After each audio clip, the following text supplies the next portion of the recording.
Welcome back with more live football on Sky Sports. Tonight, England's last World Cup qualifier against San Marino from Bologna.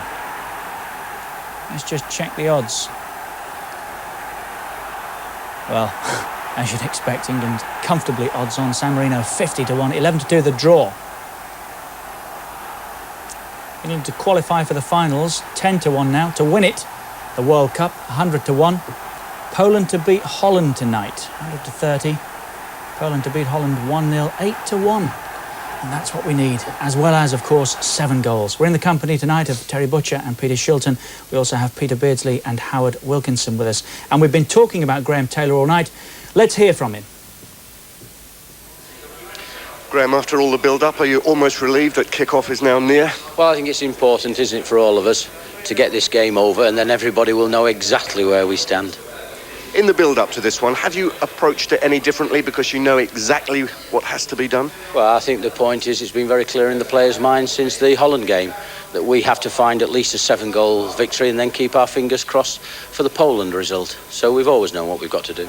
How happy are you with the players and the mood that they're in? Well, I think good, because I think, as you would say, I mean, I'm doing this interview here with yourself. You know yourself what surrounds sports people at the very top level.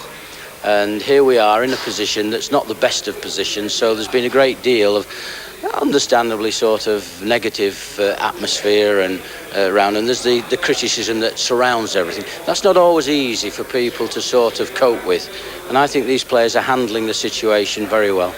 In the last hour building up to kick-off, what kind of things will you be saying to them? Well, most of that has now been done. I mean, the point is these are seasoned professionals. They know what's required of them, and they've got an hour and a half, which is a long time anyhow, to find the goal tally. We can only do what is expected of us. We can't worry unduly about what's happening in Poland because we have no control over that. And your thoughts in the build-up to this game, the last qualifier? Well, exactly the same. I mean, it's unfortunate that we're in this position. I think, I mean, looking at it, it could have been that we may have had to come here to get a result, knowing that if we got that, we would qualify without worrying about anybody else's result. But that's not the case. You've got to face up to what the facts are. We've got to find those goals, and let's hope that Poland do Holland. Wish you lots of luck. Graham, thank you very much indeed. Thank you. Thank you. It is strange, Howard, isn't it? Empty stadium, and I feel nervous sitting here. It is a big night for England, and yet it's flat in there. How much will that affect them? Well, as I just said, we played out in Barcelona in a game where one team was going to go through, and it didn't matter that there was no crowd out there. The atmosphere in the dressing room was excellent, and in some ways maybe it helped because the atmosphere didn't take players over the top. They went out knowing what they'd got to do. Doing a considered job. Yeah. And if England get to 6-0 tonight with 20 minutes to go, you'll see atmosphere. Well, we'll be keeping you right up to date with everything that happens in Poznan tonight, where Poland play Holland. Here's Gary Bloom. Well, Richard, the pre-match entertainment here in Poznan is Spot the Polish Fans. At least 3/4 of this football ground is a sea of orange, with 15,000 Dutch supporters having made the trip. It could be a home game for Holland. It's a freezing night. The street vendors are doing a roaring trade in polystyrene sheeting to sit on to guard against the freezing concrete seats. But the Dutch have turned this into a corner of the Netherlands. They've been singing and dancing in orange Father Christmas hats and orange bobblewigs. As I speak, the stadium is a sea of orange because the firework flares have been ignited as the Dutch make their entrance alongside the Polish team.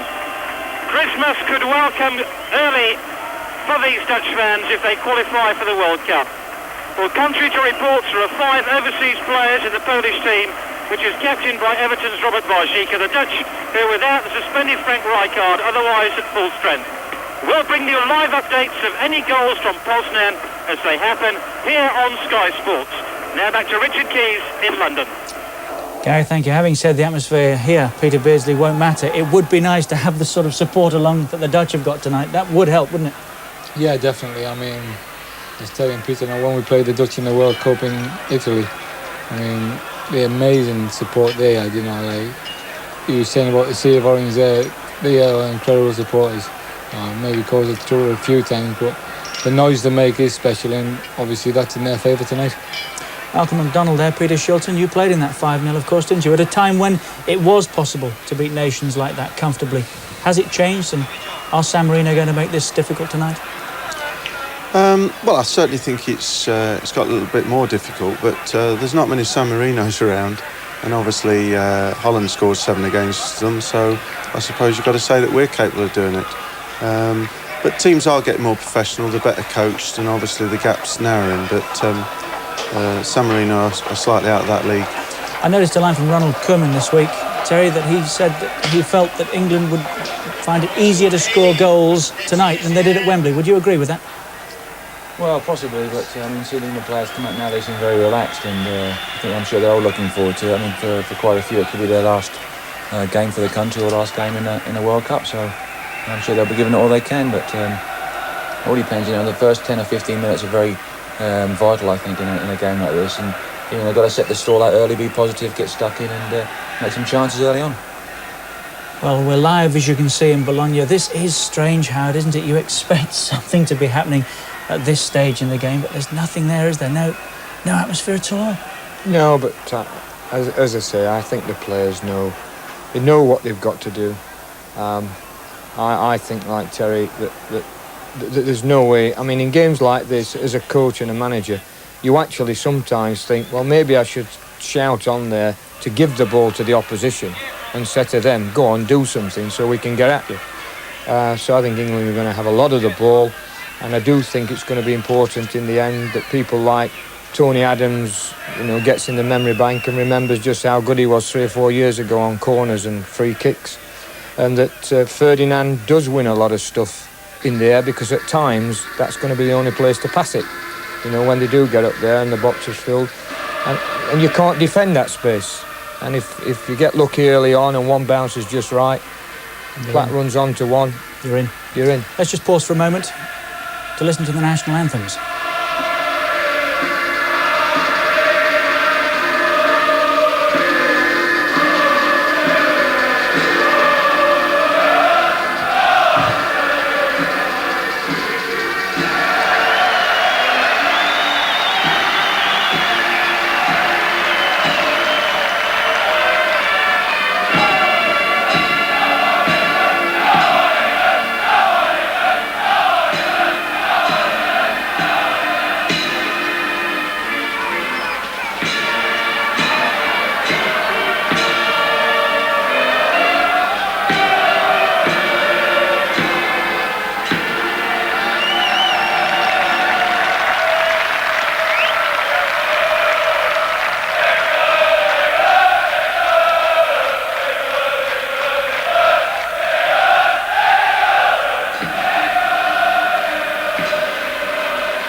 Well, we'll hear from Howard Wilkinson again at half-time. We've got 250 caps in the studio, shared around between Butcher, Shilton and Beardsley. We can take that total well over 300 with our team in Bologna, Malcolm McDonald and Phil Thompson, who's in the commentary box tonight with Martin Tyler.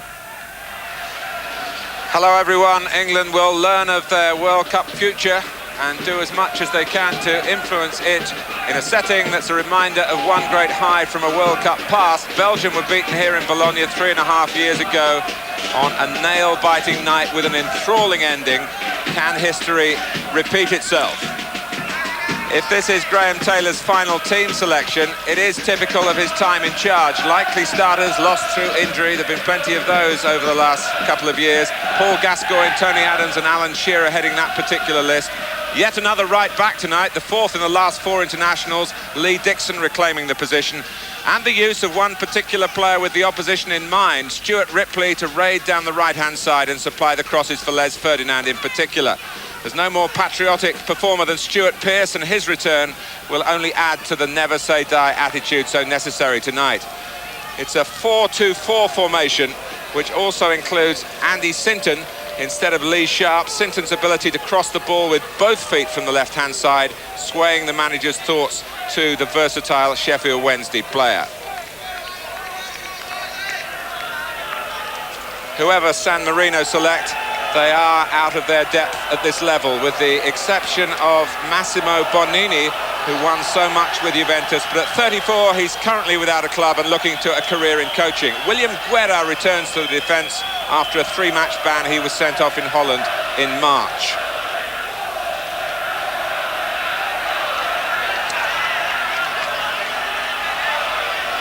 After Karl-Josef Assenmacher, the referee is Mohamed Nasri from Malaysia. It's a surprise selection really from the England point of view, although England have seen him before. He refereed the match on that Southern Hemisphere tour when Malaysia lost to England in Graham Taylor's time. So San Marino kick off. Remember that Holland on this very ground. Oh, it's a mistake by Pearce, and humiliation here. Gualtieri. I was going to say that San Marino conceded a goal in the opening seconds against Holland. Well, it's England that have conceded a goal here. Phil Thompson, can you believe it? Gualtieri is the scorer. I can't believe it, Martin. We were talking 5 minutes ago, 10 minutes, and we were saying all the possibilities of everything. And I said, what about that? I said, we could easily lose a goal. Absolute devastating. A mistake by Stuart Pearce, and San Marino, it's only their second goal in the group. And now England, instead of concentrating on 7, have to look for 8. And what will be going through the minds of the players here? Lee Dixon looking to get a cross in and get England going quickly. It's Pearce trying to connect.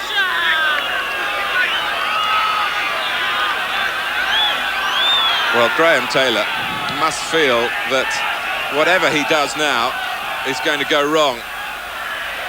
He came into this match not knowing whether his time was up. 3.5 years as England manager, 38 matches, and hoping at a time of the football season when we taste the romance in the first round of the FA Cup that fantasy could become fact. In the World Cup, there's Les Ferdinand. With arms raised from both sides, it's a goal kick. Sorry, Phil. He must wonder what more can go wrong, Graham Taylor. He must wonder what he's done to deserve all this. That is absolutely devastating. But the lads now, they've got to concentrate. If they take goals, let's try and give it a go. But again, we've just seen a first cross, too many players getting in the box. Everybody going for the one ball. We've got to have people, 1 or 2, just hanging outside. Well, of all the permutations possible tonight, I don't think this one that we're witnessing at the moment ever went through anyone's mind. You did, to be fair, did mention it when we were talking before the game, and I think we all thought, to be honest, that we could never see San Marino scoring against England. Well, that's happened within seconds of the start. And here's Stuart Pearce, Andy Sinton. England want to move the ball at pace, but they were stressing in all the pre-match talking that there's 90 minutes here, but the goals didn't come straight away when the two sides met at Wembley in February. England got a couple in the first 20 minutes. Stuart Pearce back as captain and back with a blunder. Here is Pearce. As we were saying, we've got to, even in the first 20 minutes, you'd like to think, OK, they're going to hold the positions, San Marino, not come out, just sit there. But again, even if it was still 0-0 as we were hoping, you'd like to think the goals will flow. And we've got to keep our width, we've got to keep movement in the sides, and that goes for everybody, not just the two lads up front, the midfield lads.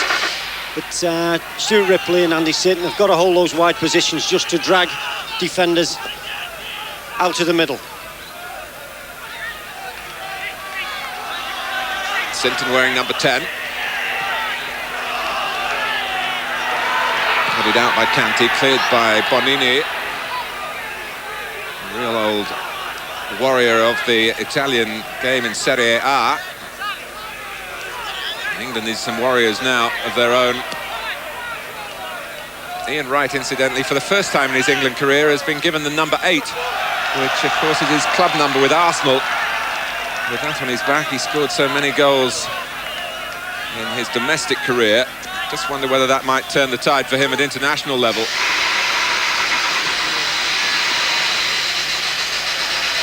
Sinton to take the corner. And Benedettini, the bus-driving goalkeeper, comes well off his line. But there was nobody within 5 yards of him. There was nobody within 5 yards. Here's Bacciocchi. Gualtieri. And look at San Marino with all the confidence here.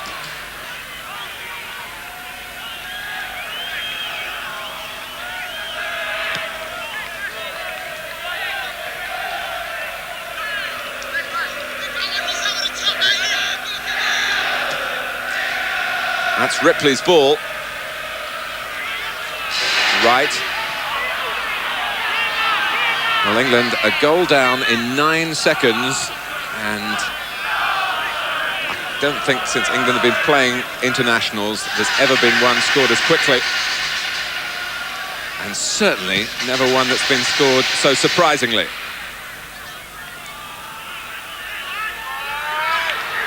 Forward by Zanotti. One of 9 of these players who played at Wembley took part in the game. Guerra. In goes Sinton. England trying to get some control of the ball, get some shape into their performance, and still clear their minds of the humiliation of conceding a goal to San Marino. He just didn't make contact, did he, Martin? He just, Stuart Pearce, he's trying to give the ball and get back out at the same time when he should have been concentrating on his first ball and the most important thing, which is to make a decent pass.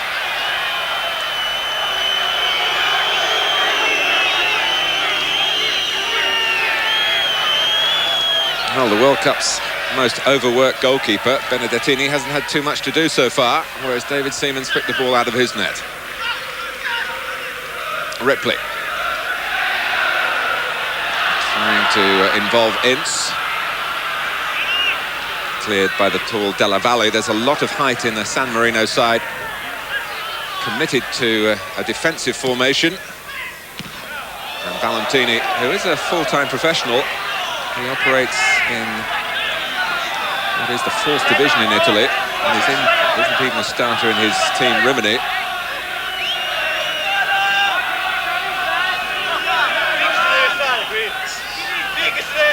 Even so, even now, Martin, we've got to still pick up at the back.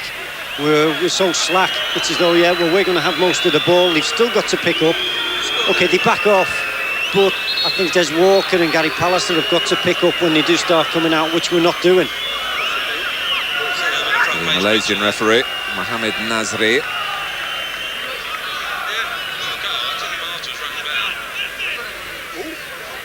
So finally England will get to take the corner, and they hope get something from it to get in the game.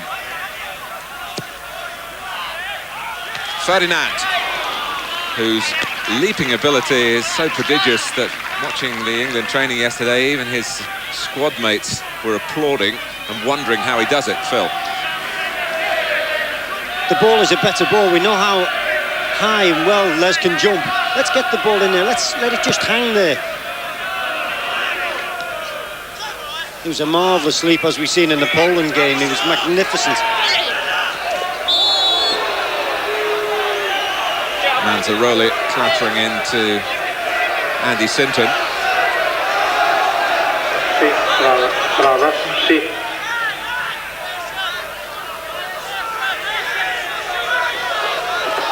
And the news gets worse. Dennis Bergkamp for the Dutch.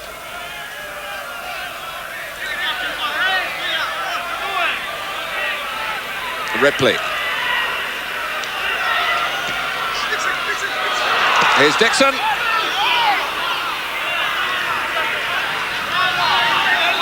Let's have a quick word from our man in Poznan, Gary Bloom.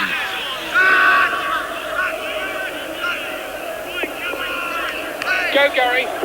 And more bad news for England because Holland have taken the lead in Poznan after 9 minutes. A ball by Wouters down the inside left channel, and there was Dennis Bergkamp with an instant volley low to the goalkeeper's left. Poland 0, Holland 1. Now back to Martin Tyler.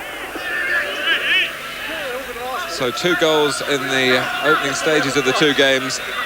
From the England point of view, the wrong nets. Pearce takes the free kick. Gary Pallister's right in there, was leaning on.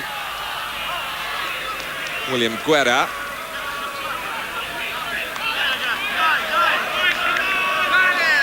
So San Marino, who have never won in the World Cup, just 1 goal prior to tonight, 1 draw in Turkey.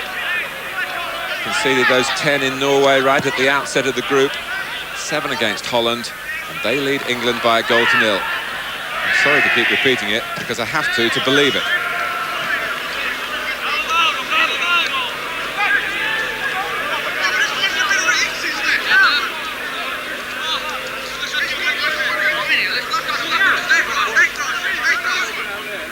England trying to start tonight with tunnel vision, concentrating on their task of winning by a 7-goal margin. And not to be too distracted by news of Poland's progress. Dixon. Well, things are improving. Poland have equalised against Holland. Never been a World Cup night quite like this one, with as England look here to get themselves on the score sheet through Ian Wright. Again, maybe Ian could have got across there a little bit quicker, because we have got bodies in the box. We've got to have somebody going to the near post. But again, the delivery's got to be that little bit better. Let's hear from Gary Bloom again. The latest score is Poland 1, Holland 1, within 2 minutes of Holland taking the lead. Lesniak beat down a desperate clearance by the Holland defence. He was one-on-one with the goalkeeper and took the ball past Ed de Hoey. Lesniak has equalised for Poland. It's now 1-1 in Poznan. Now back to Martin Tyler again. Well, I'm not sure whether the news has reached Graham Taylor yet, but you will get it first from us on Sky Sports. But apart from the drama in this particular group, there are countries like Spain, Italy, France, Belgium and Denmark, as well as the other British interest. Ireland, of course, straining every sinew to get to the United States.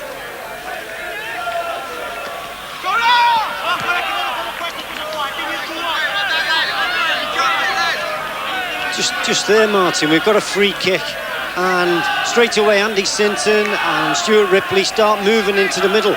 Everybody congregating in there, just taking more defenders in. At least one maybe can stand wide. It's going to create space for at least somebody. But we just clutter it up all the time. Ince has given it away. It's matched by a nervy ball from Manzaroli, but the flag was up in any case.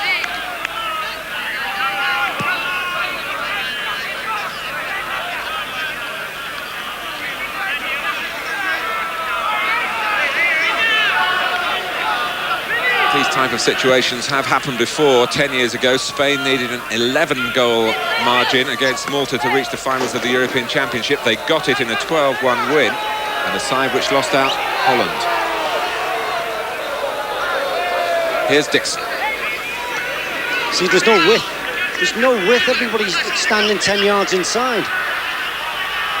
San Marino back off, the Arsenal right back for Ian Wright. Just clipped by Bonini. So So here's an opportunity, perhaps for Stuart Pearce himself to make amends for his part in the conceding of that sensational early goal past David Seaman. Bonini pushing right, a yard or so outside the penalty area.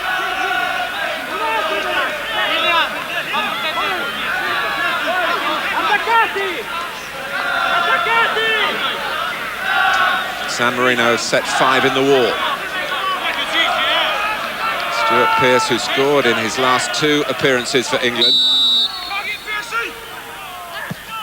And Benedettini batters it out. Pearce going in again and pushing as he did so.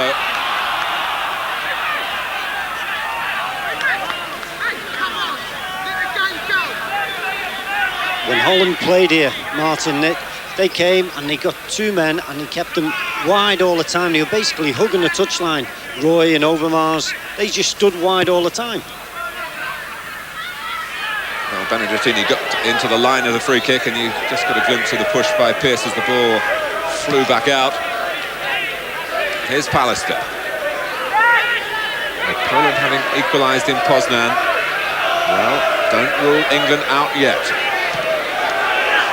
But there is so much work to be done. And Ripley trying to supply some of it here. Bonini. Ince.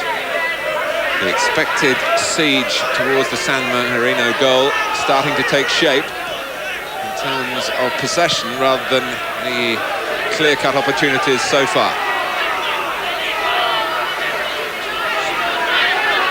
Ince. Now Ripley, good angle for the cross. Just diverted by Zanotti away from David Platt. Gualtieri tangling with Pearce. And it spins away for a corner.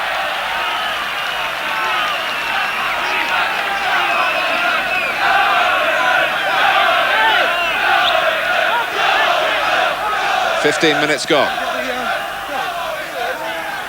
England now having to set their eyes on 8 goals. Guerra.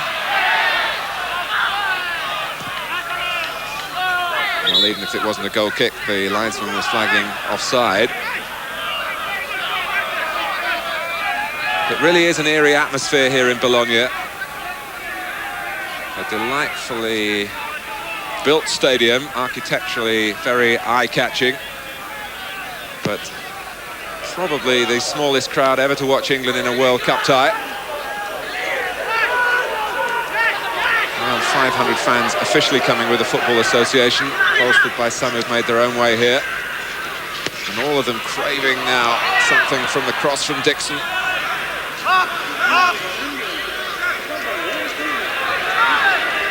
I don't think I've ever seen such an important game played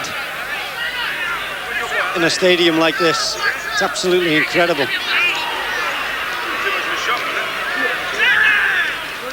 Dixon. Sinton coming infield, but the first touch wasn't good enough. Gualtieri. Now a tall Della Valle. Pearce gets it back for England. Sinton. Brought down by Gualtieri, and the Malaysian referee reaches for a card for the scorer of the goal. How odd that England won sensationally here in the last seconds of their last appearance. And now Gualtieri given this game a really amazing beginning. He now has a yellow card to go with his goal.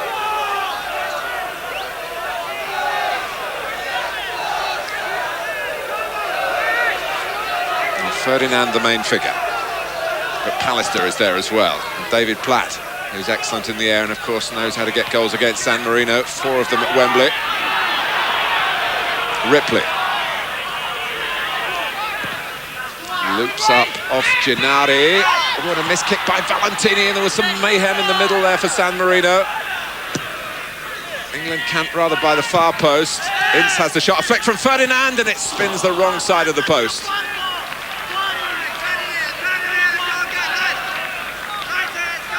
As Ferdinand made his debut against the San Marinese in February and got the last of the 6 goals. Again, I think all intents and purposes, we're still going to need some luck in that box. It's easy to say, you know, you like to play nice football, everything should go right, but you still need a little bit of luck. England are in this position because they failed to beat Holland or Norway. 2 draws at home against the countries in the top 2 positions in the group at the start of tonight. Norway, of course, already qualified. Leeds lost in both those games, and of course defeats in the corresponding away fixtures. A lot of ground to make up.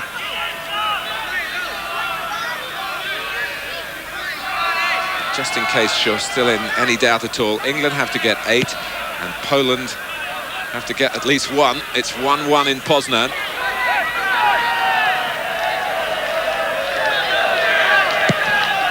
Seaman. That's right in the thick of things. Dixon. Now Ripley. Posse of 4 waiting in the centre, including Andy Sinton, who'll try and retrieve it now. Back with Pearce. Walker. Pallister. It might not be Ronald Koeman, but he can pass the ball neatly at times, and he holds that one up for David Platt to try and attack at the far post. Well, basically, we've not got enough movement in there. Everybody's now setting their mind that he's going to cross it, just going to come straight cross, no problem. There's no movement, there's nobody trying to drag defenders away. See, they're not picked up again. There's not many of them there, they've got to be picked up. Pearce. And 70 minutes left for England. Bonini.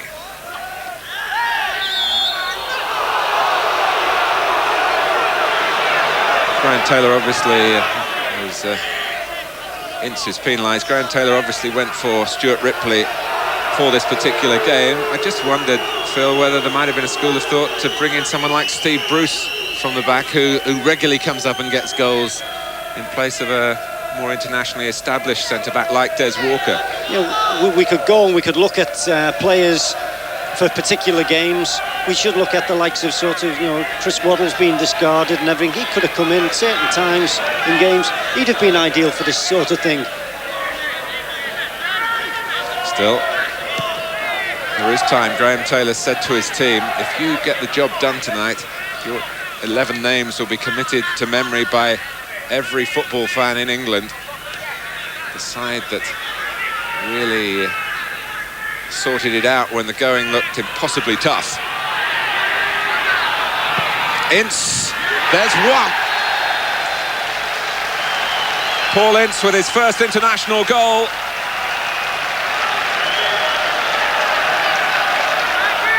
It's 1-1. But it's given England the zip and zest now, and I'm sure the motivation that Benedettini can be beaten 7 more times. Couldn't have come from a better man.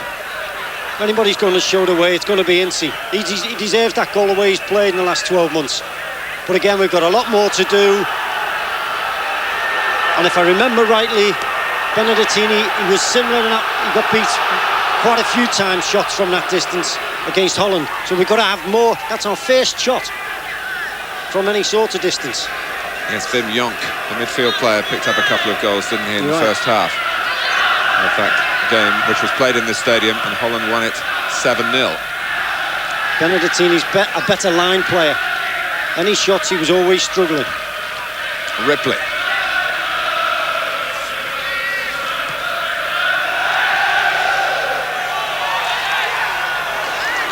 Header coming in from Ferdinand.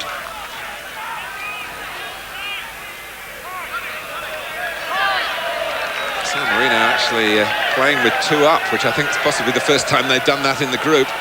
Although Gualtieri quick to funnel back into midfield when it's required, which is a lot of the time, of course.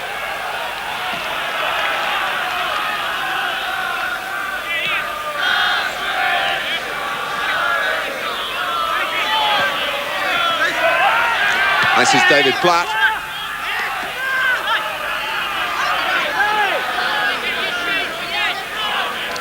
So that's the 40th goal in the group to fly past Benedettini.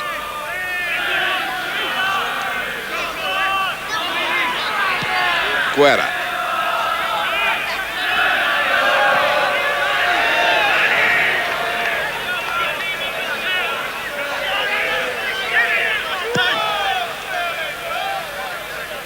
England trying to be positive and penetrative in this eerie atmosphere in Bologna.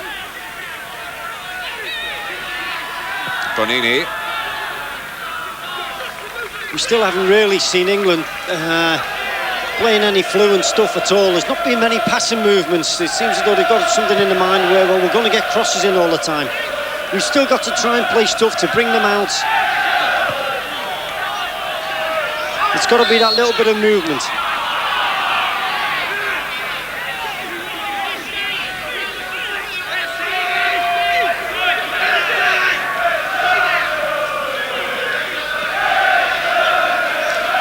Free kick taken by Valentini.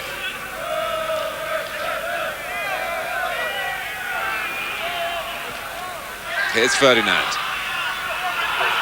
Ripley in the right position for England. Ian Wright in the centre. Ripley goes on. Ferdinand by the far post. Sinton is there as well. And in that situation, it's a bit of a sin to hit the first man with the cross. That's probably been our best position to get across, and he had plenty of time. And he's not missed out that near post position. Having said that, somebody might have made a move. But it should have been a better cross.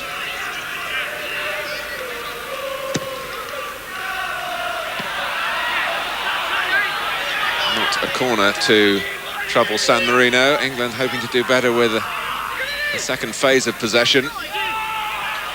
And Pallister, that's well done by Benedettini. Credit where credit's due.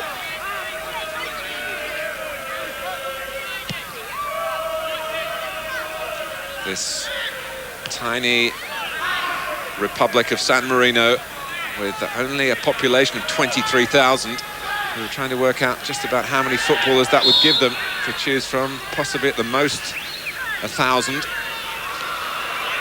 have a league with 17 teams in it. And here they are at 1-1 with England in the World Cup.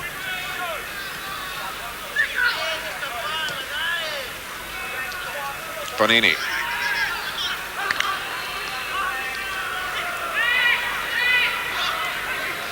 Pachocchi. And let's get a quick word from Malcolm McDonald, who's with Nick Collins. Malcolm, what have you spotted so far? Well, I think the midfield players are pressurising the forwards too much.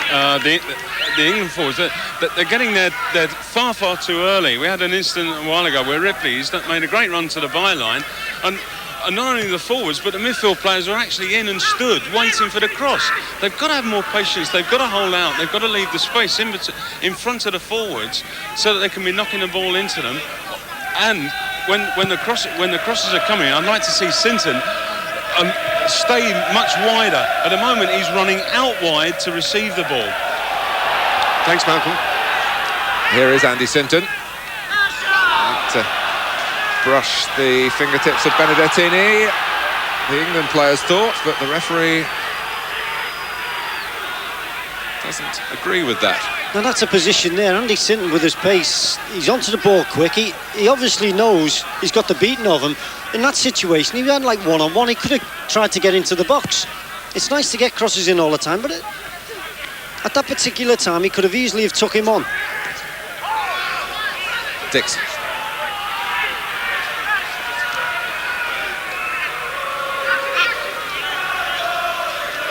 Lee Dixon again. Ripley. Try for Ripley to take on his marker. And Ian Wright's header drops just over the top.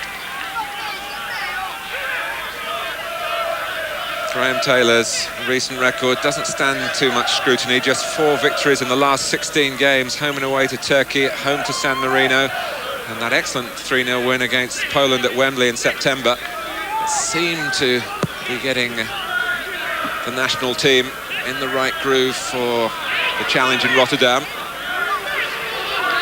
It's Incidentally, only 4 players from the side that lost to Holland last month in the starting lineup tonight. Here's one of those back. Dixon. The old Fox Bonini is there again. And suddenly San Marino break with 3 up. Della Valle doing well on the ball. Bonini supporting from behind, but Gennari had pushed on down the left-hand side. Wasn't prepared to go that far forward. Kept in by Zanotti. Wright has fallen awkwardly. And he is clutching the small of his back. One hopes it's not the sort of problem that ruled Alan Shearer out of Graham Taylor's plans. He seemed to get a toe end straight into the bottom of his back there. It was incredible because the referee was only about sort of 5, 6, 7 yards away from the scene.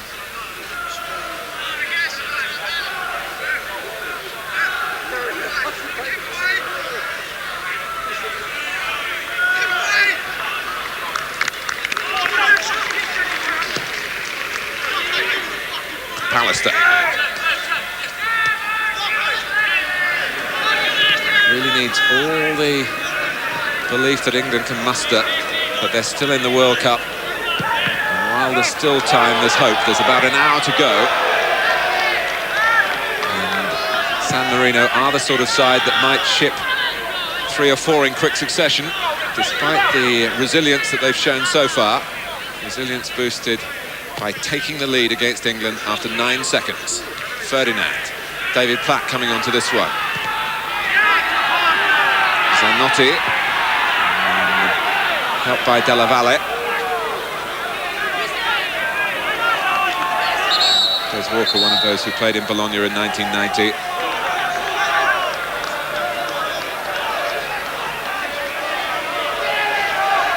The referee looked as though he came across to have a check with Les Ferdinand, who was not moving too well for a moment, but he's wanting the ball badly now.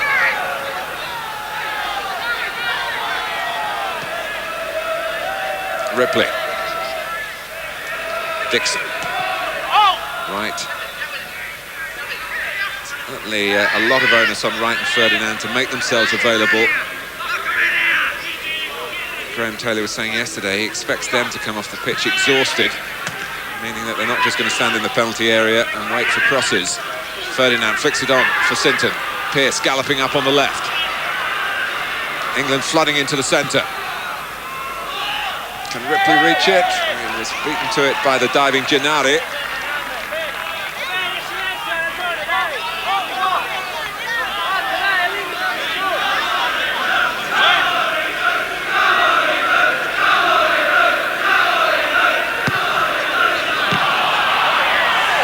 Well, set pieces are one way of unhinging this part-time team. And England haven't done themselves justice with their delivery as yet. Leading on the shot count by the sort of margin that they want to lead on the goals count by. Here's Pallister. Now Wright. With Canty for company. Only Ferdinand in the middle. See, the likes of corners and things like that and free kicks, we've got a delivery chance to get it in, and we've wasted too many. Stuart Ripley's made a right boo-boo of quite a few there from that right-hand side. Kept in by Sinton. He's first to it on the edge. It's Bacciocchi. He scored the other goal in the group for San Marino, the one before tonight. Ferdinand, foot up. International referees won't allow that, whatever country they come from. Dangerous play.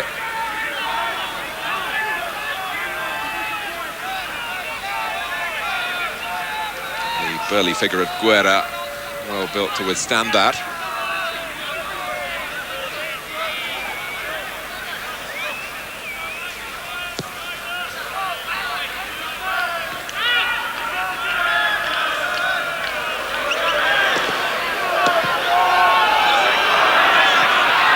Benedettini covering well. Ripley, and I think Ian Wright looked offside. Platt shoots. Wright is in there. 2.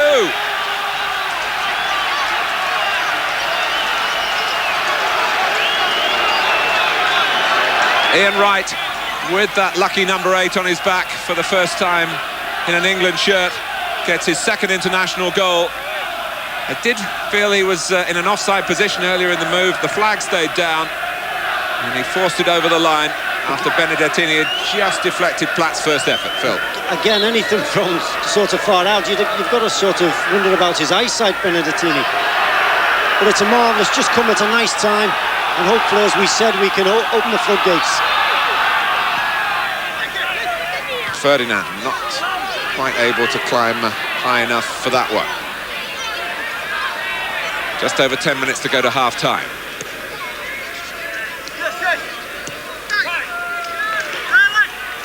But Wright, Ian Fair deserves something. He played so well in that Poland game and got nothing out of it. It was Les Ferdinand's name on everybody's lips, and it's nice to see him getting back on the score.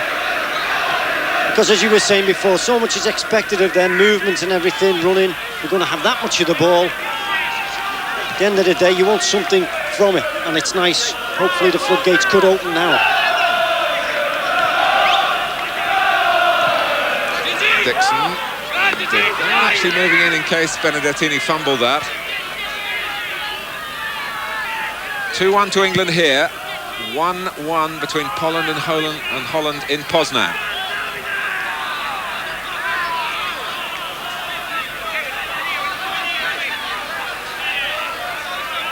And where will it end? Well, you're looking, you're just hoping that you're not talking about lush, long, hopeful crosses all night. Certainly hope we're not talking about a second San Marino goal. Bonini, nothing to his left, and he was aware of that. Trying to slip it through for Bacciocchi.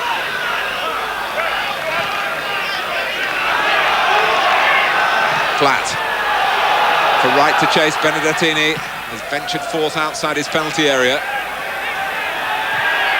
Pearce going in. And again, here's Sinton.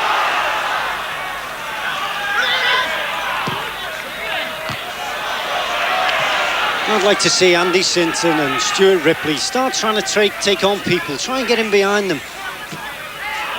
Andy must have had it drummed into him to try and cross the ball at every opportunity, but there's times where he can just try and take him on. He's got the ability to do it. Let's see him having a little jink and going past somebody. But even in this position, England still have a chance. 15 qualifiers already for the United States. 8 more will come from 5 European groups tonight. And then last of all, Argentina against Australia from Buenos Aires in the match that starts at midnight. Will England be amongst the elite?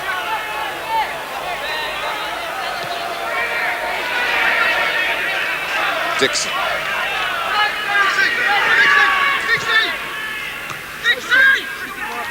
By Guerra, you could hear Ian Wright's cry of anguish. The pass didn't come from his clubmate Lee Dixon like he wanted. Wright and Ferdinand just have to push back at the moment to avoid being offside. They can go on into the penalty area now, and the ball follows them from Dixon's cross. Comfortably claimed by Benedettini. Manzaroli, Gualtieri.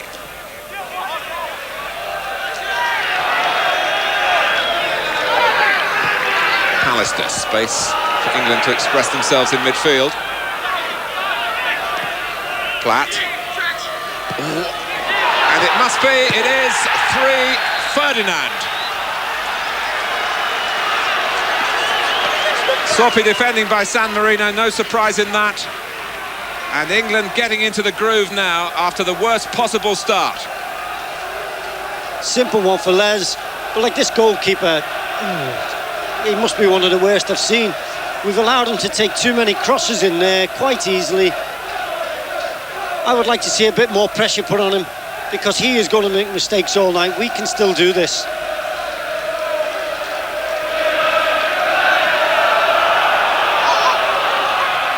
Platt. Another England attack. Is it going to be another goal? Not quite for Wright.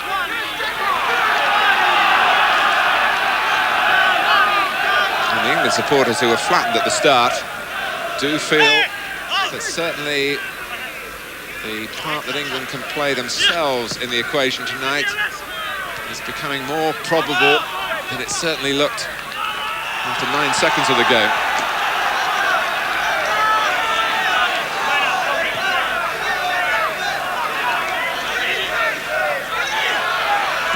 Flat. Helped on by Wright and clutched gratefully by Benedettini this time. An early kick towards Baciocchi, whose control is good.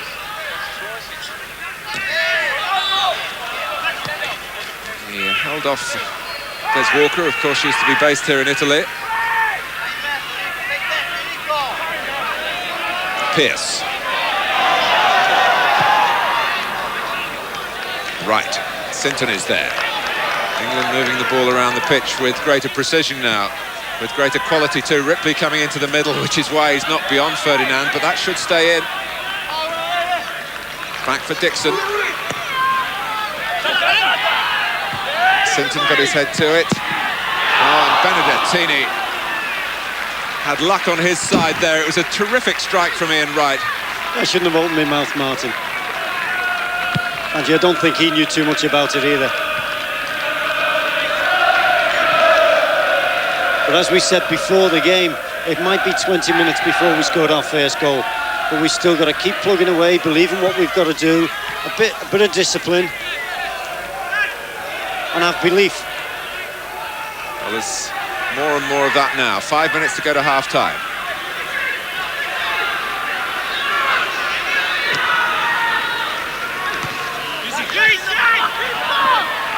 Well, that was Wright heading across. Funny enough, Ferdinand was loitering outside the penalty area then, rather hanging his head for a moment. Actually, he was making a good run, that's what I'm trying to say. There was quite a bit of space. Ripley had come wide, there was gaps there, but we seem to have one thing in our minds, is to cross the ball, and everybody was just standing.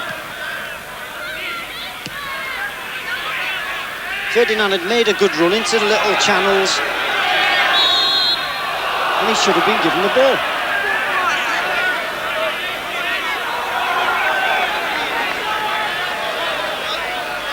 Well, Stuart Pearce will be feeling a little happier about things as it stands at the moment.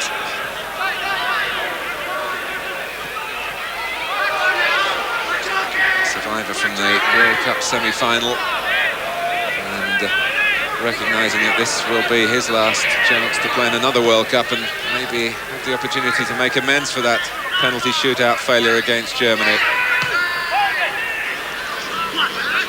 Ripley gets his free kick.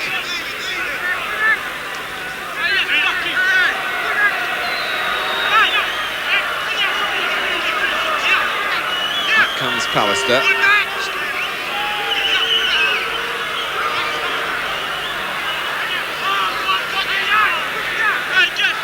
Well, there's no sort of wall there really for Benedettini. When it goes back the full distance, Bonini now and Gennari trying to stick together, they break. And England can't capitalise on the free kick.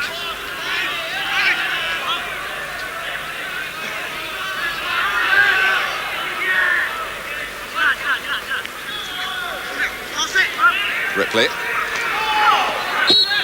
Flag is up for another foul by Gennari. Well, fourth would be halfway before half-time. Here's an opportunity to collect it. It off Dixon's free kick. And if Ince could have just made some sort of contact there, it might have embarrassed Benedettini.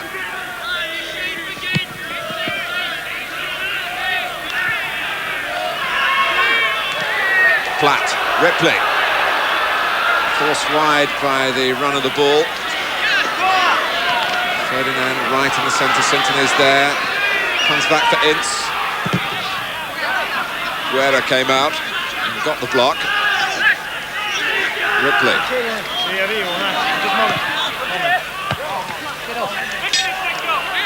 I don't believe that. There's four of them standing in there, and not one of them made a move to the near post.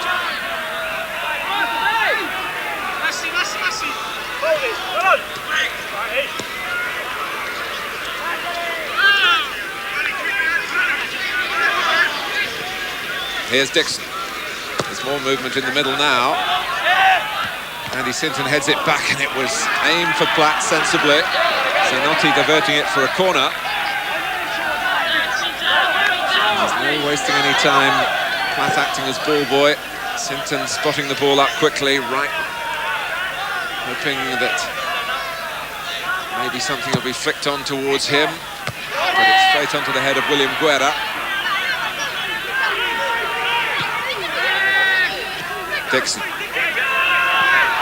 England camped in San Marino territory. Bonini forced deeper and deeper to defend. Sinton taking the outside route against Manzaroli. It was fine work too, well defended by Guerra. It's the first time we've seen Andy Sinton do that, and it creates problems.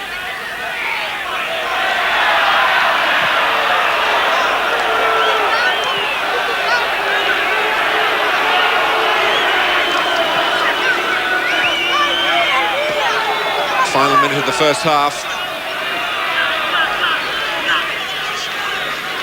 Ripley. Just too high for Ferdinand, but Sinton's waiting behind him. Pearce, blocked by Guerra. San Marino have a player down injured. And now he will be able to get some treatment before England restart the game with a corner.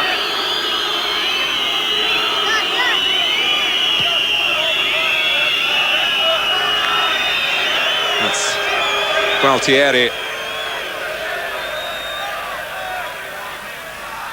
who started the half in a way which has given him a place in the annals of San Marino football for all time.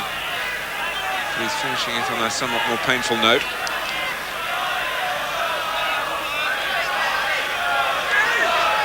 Well, not letting Des Walker go up.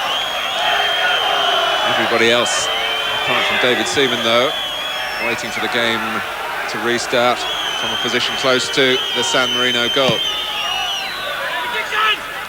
Dixon!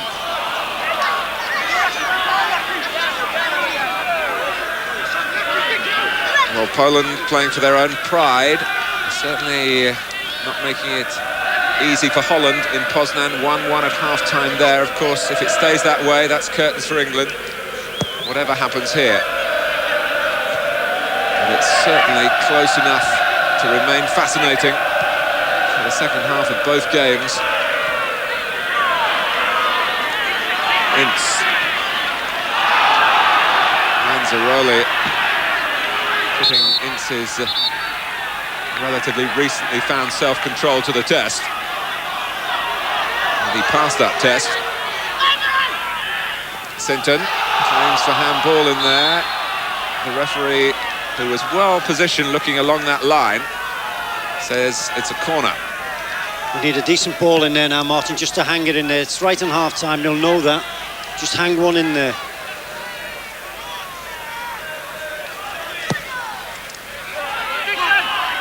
It's Ripley, off the head of Canty. Platt going in. Pearce powers it high. And on the stretch, a lack of control in the shot, and it looks as though England are going to have to settle for 3 in the first half. 5 more required. Better quality crosses just of late. Dixon, a couple of good crosses from the right. Andy Sinton, a couple of good corners, just leaving it hanging in there. And the players rushing in to attack the ball. Well, the news from Cardiff Arms Park is not good, with Romania leading Wales by a 1-0.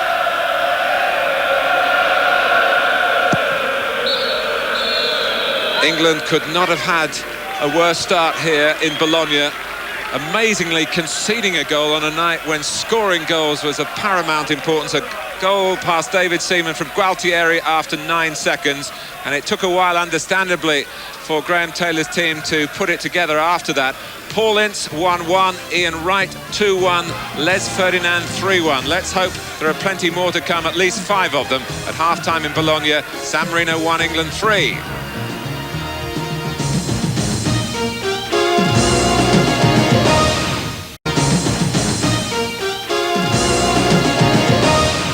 Welcome back. Half-time then, San Marino 1, England 3. Shots, San Marino 1, and they scored with it. England 12. 6 on target. 3-1. Our guests here, Terry Butcher and Peter Shilton. We're also joined by Peter Beardsley and Howard Wilkinson. So the dream is still alive, Peter, but my goodness me, what a start. 9 seconds and England are a goal down. No one could have predicted this, could they? Well, I mean, what can you say? It was unbelievable, really. It was just a quick kick-off. You know, we seemed to be obviously just sleeping a little bit, but there was no danger. I think Stuart Pearce meant to touch it back to David Seaman, who was obviously looking to kick it, and the fellas just got the touch. You know, maybe it was in our minds that we were going to get after them and try and get forward, and obviously the court was a bit cold. It must have been... I mean, there was no danger there. I mean, it was just a little touch back, but it's one of those things that happen, but it was very unfortunate. Gualtieri, 9 seconds, the fastest goal in international football since records began. England then a goal down. Paul Ince made it 1-1, his first international goal, Howard, and the right sort of character to get England back on the rails. Yeah, well, I mean, he's over the last 2 years, it's come on leaps and bounds at Manchester United. And this is, you know, we've been talking about strikes. It doesn't matter where they come from or how you get them in. You've got to work the goalkeeper. You know, depending on how good he is, you might get lucky. And he should have saved that, but it's on target, so he's got a chance. He's got a chance. And it's an important goal because I felt we looked as though we thought we'd blown it up until then. And that just gave us that little bit of lift, and we started to believe in ourselves again. And then Ian Wright, we were all willing him to score tonight, Peter, and more than one, but he gets his name on the score sheet in that lucky number 8 jersey. And 2-1 to England. A typical Wright goal in many ways. Yeah, that's right. I mean, he's always in and around the box, you know, and it was an important goal. As Howard said, we got the first one from Ince, who, you know, is been buzzing about and being determined. But I think this one, you know, that is bad defending all round, really. I mean, I'm not sure the goalkeeper even needs to come out the box there. But Stuart Ripley, to his credit, has done well. But the goalkeeper, if he just stands still, he just picks that up. I don't know where he's going there. He's made a right mess of it. And to be fair, under pressure, he has looked uncomfortable. 6-yard box goal. Exactly. I mean, Ian Wright went for the first through ball, and then he's in there on the second one. So 2-1 to England when Ian Wright scored, and then Les Ferdinand made it 3. We were expecting a lot and still more, as I said, about Ian Wright, Terry, from these two tonight. But Ferdinand gets himself on the score sheet.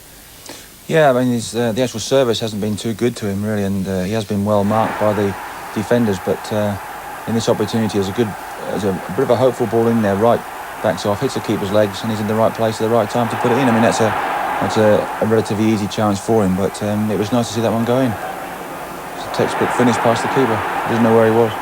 Didn't know where he was at all. So it was nice for that one to go in, because now, with that third goal going in especially, it gives us a bit of a lift going in at half-time, 2 ahead. So 3-1 to England in Bologna at half-time. Poland and Holland are 1 apiece, and Gary Bloom has more.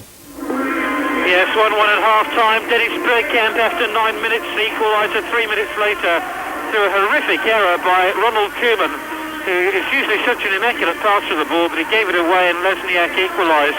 Holland have been on top. Roy has made some dangerous raids down the left-hand side of the field. Wouters has been an authoritative midfield organiser, but Holland once or twice have proved unsteady at the back, and Poland will be hoping to capitalise on that in the second period. This match being played in temperatures 10 degrees below zero. Poland still hoping to freeze Holland out for the World Cup next summer. Half-time, 1-1. Thank you very much, Gary. The dream's still alive in Bologna. Scotland, incidentally, have won tonight by 2-0. Wales trailed to Romania by 1-0. Northern Ireland and the Republic are about to kick off. We'll be back with more live from Bologna next.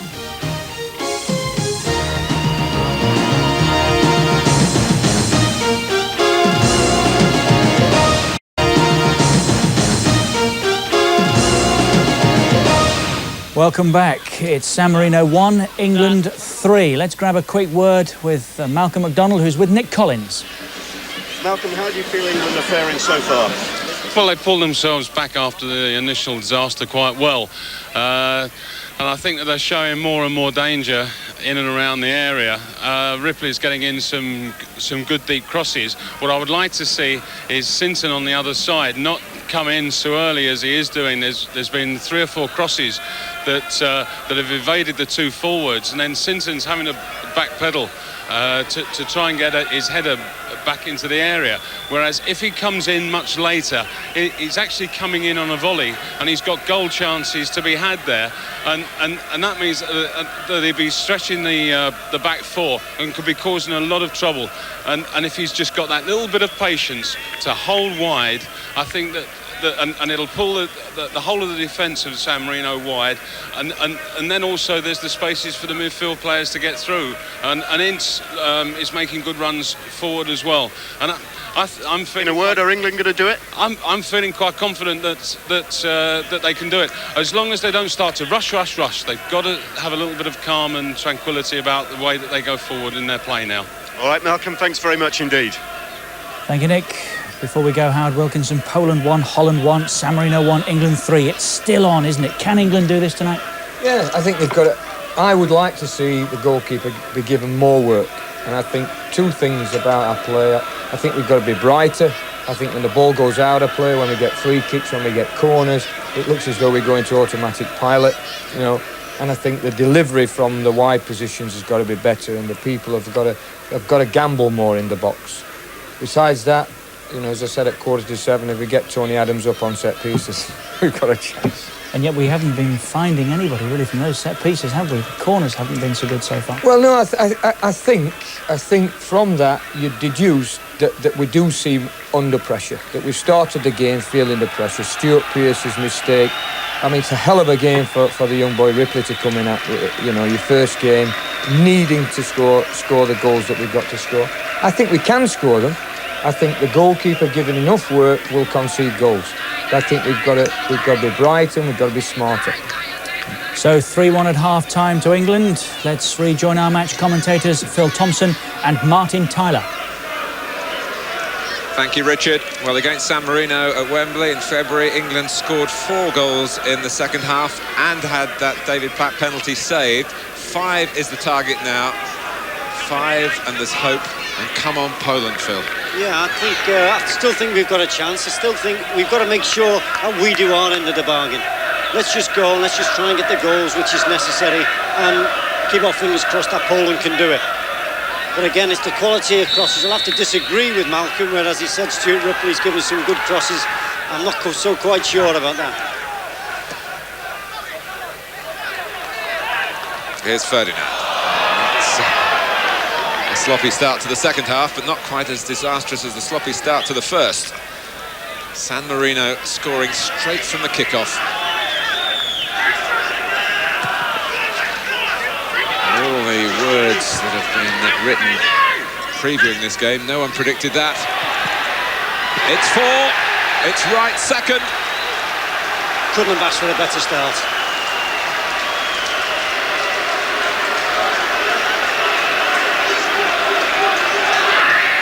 Inside the first minute of the second half, England very quickly back in business again. Again, it was a good run by Ferdinand to get in there, quick, turned, and it was a hell of a good cross, just in between the goalkeeper and the defender, just there. And that is not the easiest thing to do. He's done the right thing, like you'd say to kids, head the ball down. And Benedettini beaten by the bounce. Great hope, Martin, great hope now. As I say, we just got to keep our end up. And we hope that Andy Sinton can get up quickly. In case you're unaware of it, Andy Cole is one of the England substitutes tonight, along with Carlton Palmer, Tim Flowers, Nigel Clough and Paul Merson. Cole, who was summoned from the under-21 headquarters down in San Marino by Graham Taylor. Foul by Della Valle.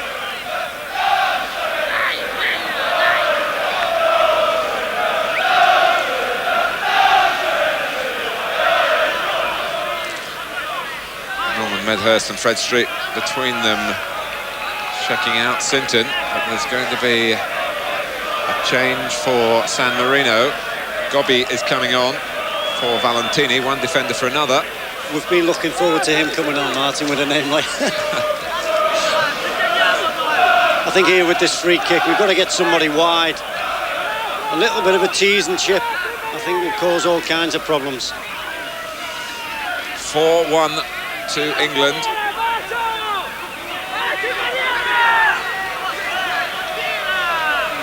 And what will Stuart Pearce come up with here? Comes back to Pearce again, aware of Sinton's position onside. Sinton urging his rather aching body towards the ball. Bachoki came off Ince. Zanotti turning into trouble. Sinton found by Pallister.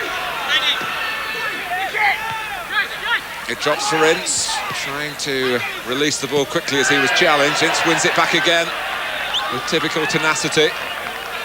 Gualtieri.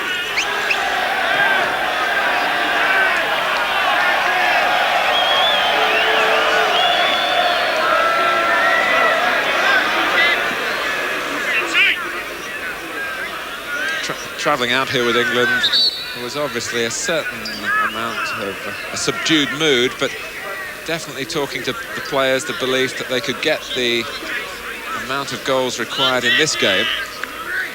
And although they've added to their difficulties by conceding one straight away, that feeling of fulfilment in their final group match is shining through. But of course, what is happening in Poznan? Anything significant, and you'll hear it first on Sky Sports.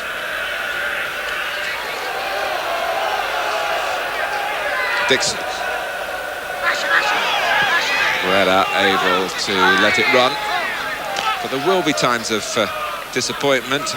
It's important for the front men not to become disillusioned, not to hang their heads and ask too vehemently for better service. The chances will surely come. Because it gets frustrating up there when you're making all sorts of runs, and sometimes the quality of the passing is not as what you would like, and it can get frustrating. But it's got to be done. They've got to keep moving to try and open up things, not only for themselves but for any midfield players who are trying to get in the box. For a few moments, the ball is in England territory. Manzaroli with the throw. Gualtieri brimming with confidence after his goal, his historic goal. He must have thought Christmas had come early, didn't he? Hey? Do we call that a set play coming from a kickoff? Well, you look at things as well. The way he took it, it was as though let's take a chance and get a few bodies forward straight on. Bonini. Manzaroli letting it run. I think this is the longest that San Marino have been in the England half. Gualtieri. Thudded into Gary Pallister. Long from Sinton. Kanti still trying to keep tabs on Ian Wright. Nicely touched off by Bachoki.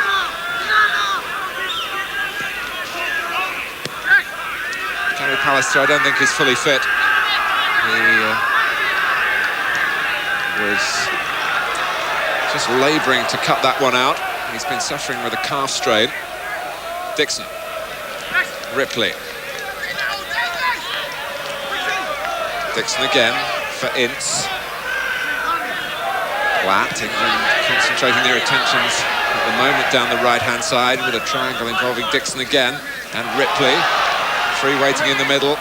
Ripley running on, very much in his style. It's caught the attention of Graham Taylor. He's played in every game for Blackburn this season, where there's plenty of competition for places. Pearce with the cross. Out by Guerra. Pallister first to it.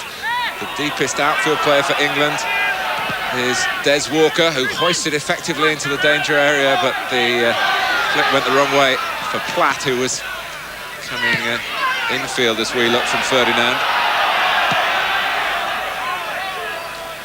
That was our best bit of football that we played over there. There was a nice little bit of movement, which got Stuart Ripley in. There was a little bit more patience. It's a deep cross from Dixon. Is it too deep? It is.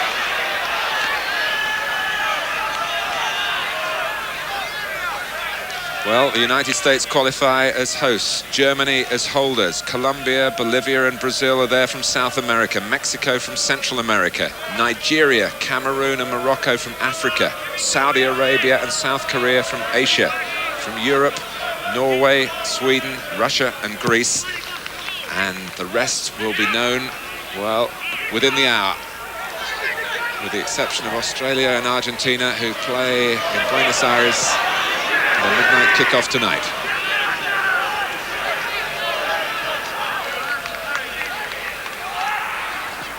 Pearce.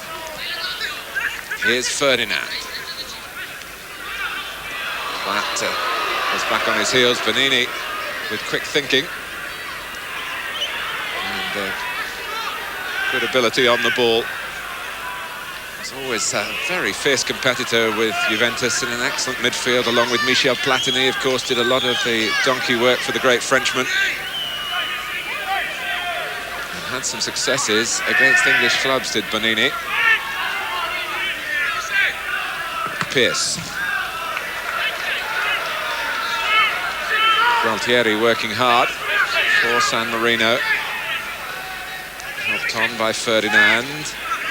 Their goal, of course, tonight, furthering their cause to try and stay as a World Cup nation and not get involved in maybe a preliminary group competition before they even win a place in the main qualifying group stage.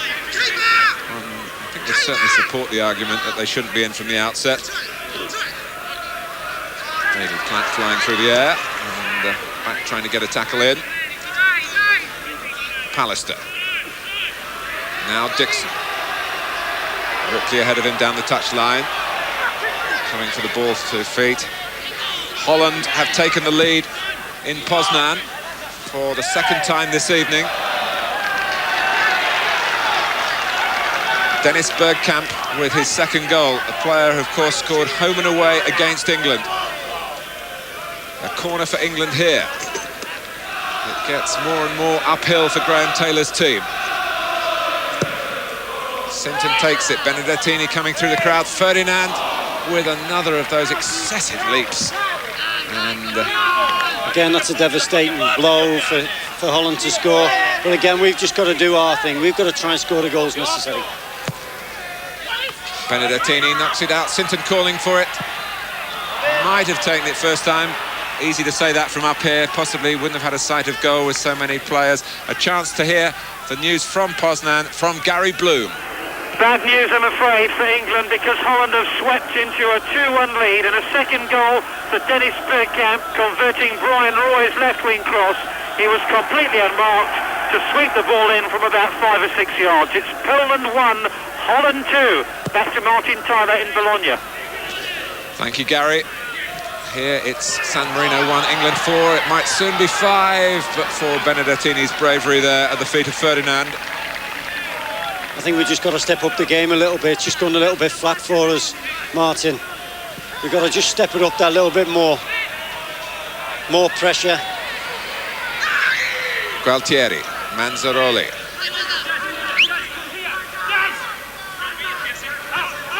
Tonini.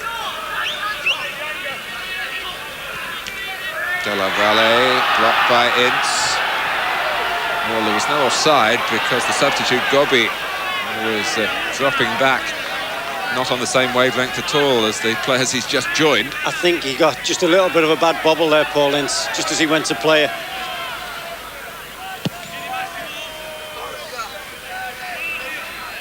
See, there's times there we're standing 4 at the back. We've got 4 players there, and there's only Bacciotti up front.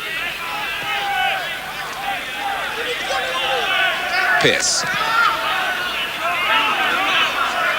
England have added 1 since half-time, but so have Holland, with all the sinister overtones of that from England's point of view.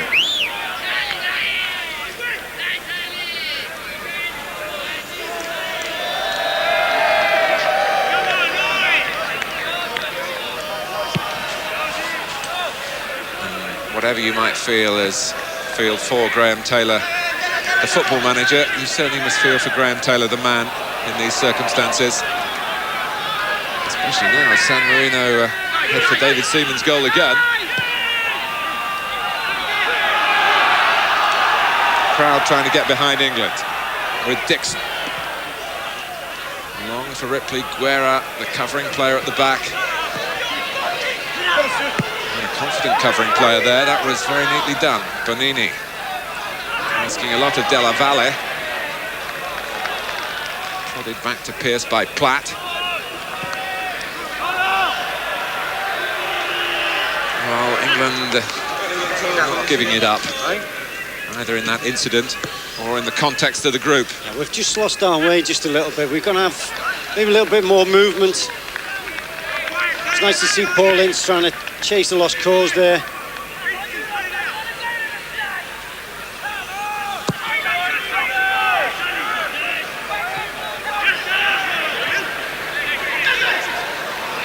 Galtieri, oh, it was close, and the flag was up for offside. Whether that was a deliberate trip or not by Pearce on Paciocchi, we don't need to know.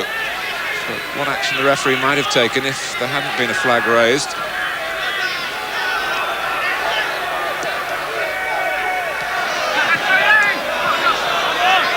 Bonini. Ince. Ince again.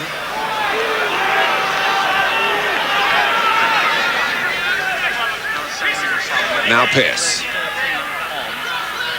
Not ruled as deliberate handball. Della Valle certainly struck his arm. 4 forward for San Marino. Paciocchi. Oh, it's hit the post! From a good 25 yards, possibly even further out.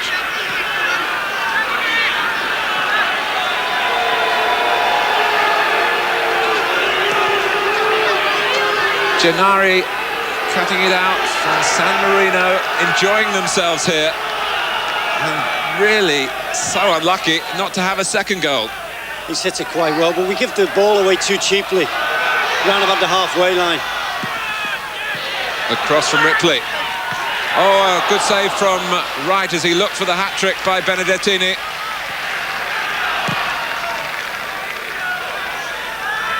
Well, it's much more of a match, really, than I think we expected. That's not helping England, of course. It has in this last 10 minutes. We've just lost our way. Guerra, Manzaroli. The flyweights of the group taking on one of the heavyweights and finding that they've got a bit of a punch. Half an hour to go. Half an hour left in England's World Cup campaign under Graham Taylor. Unless the fates conspire England's way. Through a rush of goals here and from Poland in Poznan.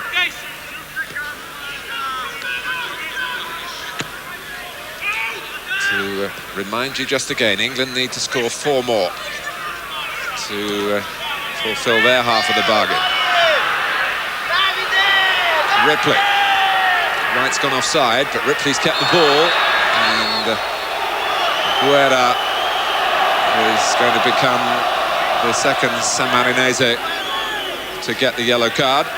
Looks as though we're trying to get, well, we're too over anxious now. Some of the passing, we've been giving the ball away very, very cheaply around the middle of the park.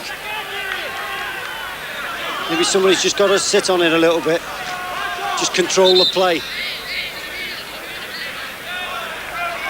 The yellow card for Guerra. The number is up for Paciocchi. He's often replaced by San Marino, a lad who works in an ironmonger's shop, who has now finished his work in this World Cup group with 1 goal to his name. It came in Turkey. And on comes one of the 2 Mazza brothers, Paolo. Galtieri. Marco Mazza, his brother, is suspended. He was sent off against Holland here.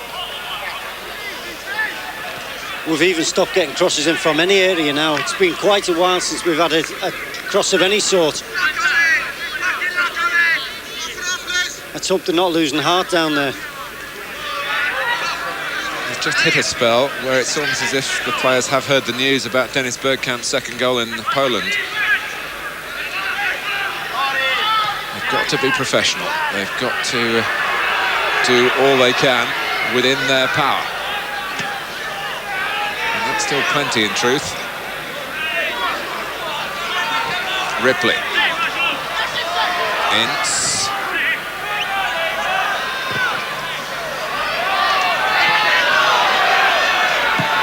And Wright finding himself in a wide position and not producing the best of crosses. Well, when you think back to the start of the group when England were a goal up against Norway and looking pretty comfortable, and then Rekdal produced that bolt from the blue to give the Norwegians a point and a real fillip in their boost for the qualification they now have. In from Ripley. Ferdinand. Benedettini's beaten to it by Wright. And although the San Marinese defenders claim a foul on the goalkeeper, it's a corner for England. Nothing wrong with that. It's a great leap by Ian Wright.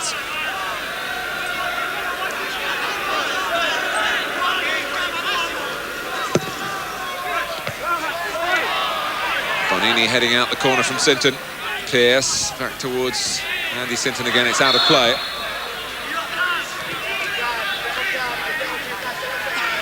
Let's have a quick comment from Malcolm MacDonald, who's with Nick Collins.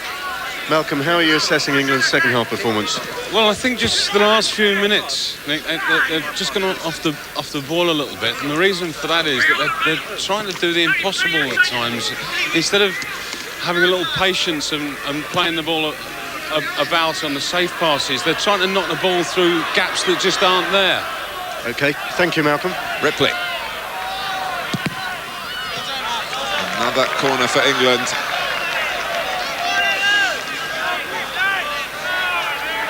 And the clock, like the sword of Damocles, hanging over the England players at the moment. Ripley to take it. Oh. Well, it was a volley worthy of being unleashed against better opposition, really. It didn't bring the goal that England desired. It was a rasping try from Les Ferdinand. An absolute thunderous shot, wasn't it? I don't think anybody moved, never mind a goalkeeper. Pallister. That's a push, and it's a free kick to San Marino. Well, there are those who count the ratios between shots and goals. A number of prominent managers believe that the figures do not lie in that respect. England needed 33 shots to score their 6 goals against San Marino at Wembley. They've got 4 goals from 16 shots here.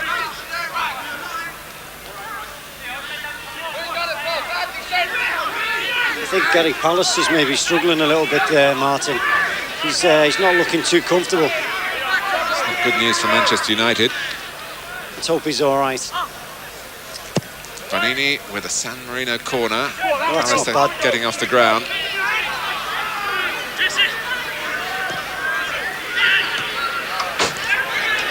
Of course, the thought will be going through Graham Taylor's mind, I'm sure, as to whether to involve an international rookie like Andy Cole, who's been in marvellous form for Newcastle.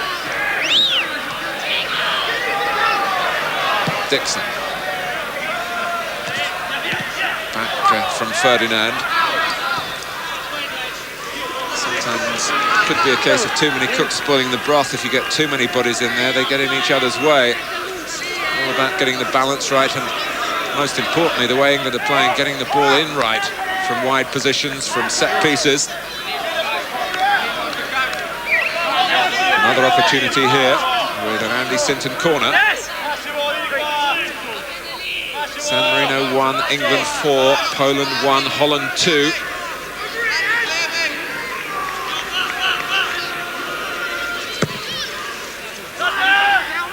Pallister. And it's dropped wide from right. Got too much on it, really, Phil. Yeah, it's a great ball. Gary Pallister's, it's a tremendous header. He's just put it back into the danger area, and I think maybe Ian was expecting a little bit of a clout from the goalkeeper. As you can see, it just takes his head away from it a little bit. All all this on a stage so far removed from the World Cup finals, really, in terms of atmosphere. You can hear the calls from the players. Like a training exercise, really. Except, of course, the stakes are so high. John Smith, England players' commercial advisor, was telling me yesterday that it'll cost the squad around £1 million if they don't qualify. At least £1 million, he said. But it's not about money at this stage. It's about ambition and pride and patriotism. And of course, in the end, it'll be about recrimination if it goes wrong, why it went wrong. And if it does, in the end, end negatively for England, let's hope that those who plan for the future use the opportunity wisely. I think so. I don't think if and when it does happen, I think things have not just got to be pointed at Graham Taylor. I think it's the whole structure of our game has got to be looked at. It's quite easy to blame him, and Graham will probably hold his hand up and know he's made mistakes. But I think there's a lot of other men, some of them not even football men, who should look at themselves. Ince, very much a football man. Bonini knew what he was doing then. And it's a free kick to England.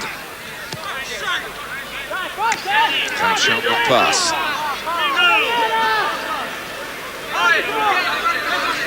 Andy Sinton to take it.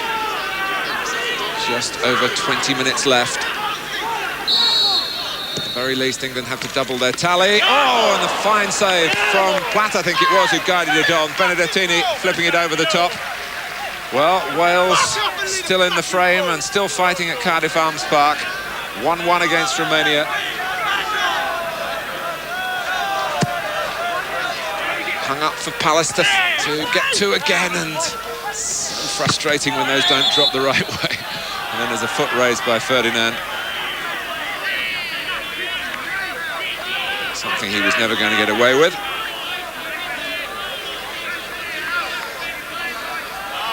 Again, it was a tremendous save. He's had a terrible night, but he pulled off a magnificent save then.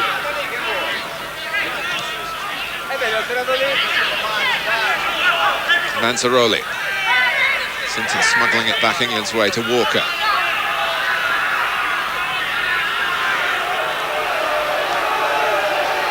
Taken on by Dixon here.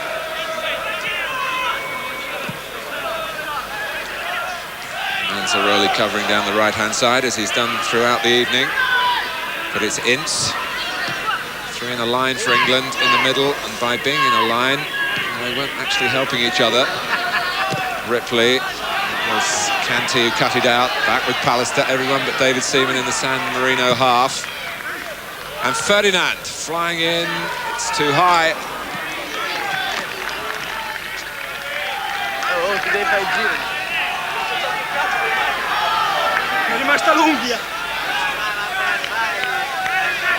Up superbly again.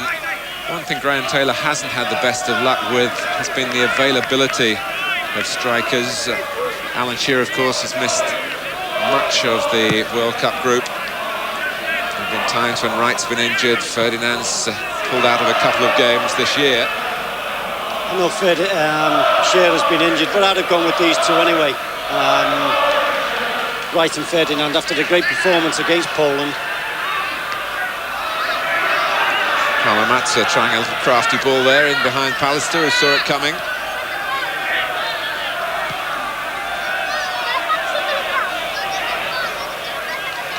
It all seemed to be going so well for England when they were 2-0 up at Wembley against Holland just before half-time.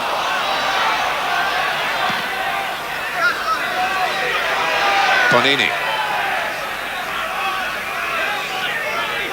Just feel England needs something to spark them off again here, whether it's another goal or whether it's been like news this from Poland. It's been like this for about the last 15 minutes.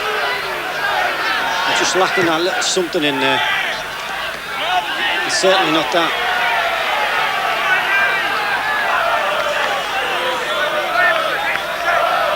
But can see Ian Wright and Les Ferdinand getting a little bit frustrated now. Platt.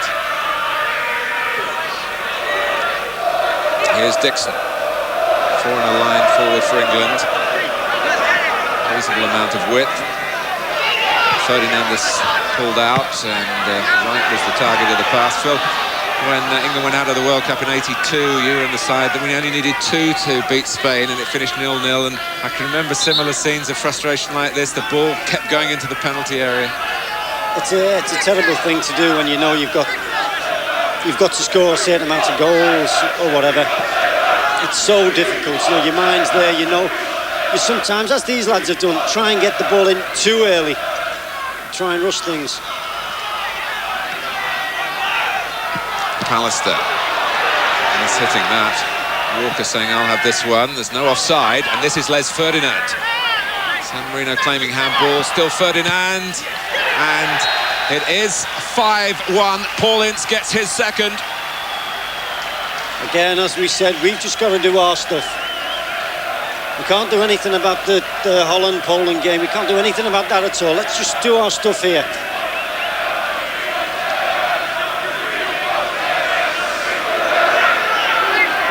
And Ince, who hadn't scored for England before tonight, now has 2 to his name. And it's San Marino 1, England 5. But it still has to be done in tandem with something polished from Poland.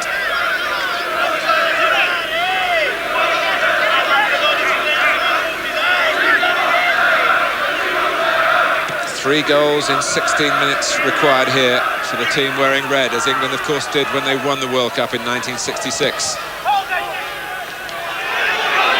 You'd think maybe, looking at the game, Ripley's being picked up by Gennaro. You could have been tempted to say, hey, just have a little wander, maybe change sides, see what happens. But they've just stayed there, and Andy stayed on the left. Here is Ripley, veering in, going his own way. I've seen him do that before for Blackburn and for his previous club, Middlesbrough. It's a bit unlucky, Stuart Ripley, in that Gennaro, who's played in every game for San Marino in the group, is one of their better defenders. There's a good tackle from him here. Ince. And Paolo Mazza. San Marino can't get anywhere away. Ferdinand. Pearce wants it, but it goes back into the mixer, as they say. Dixon. Gennaro brings it away.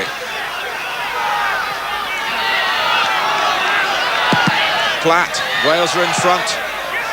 That might be enough in Cardiff. Ince. And it's wide from Sinton. As we were saying before, Martin, too many kooks at times.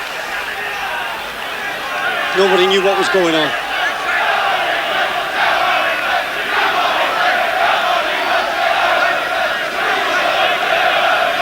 Well, they were all flying in. Eventually it came to Andy Sinton. The bounce wasn't easy at all. Well, the success stories, obviously, for Grainshead has been the performances of Paul Ince. He's shown a great attitude tonight. Once again, by the way, it's not just a one-off game for him. He's been a revelation. Zanotti.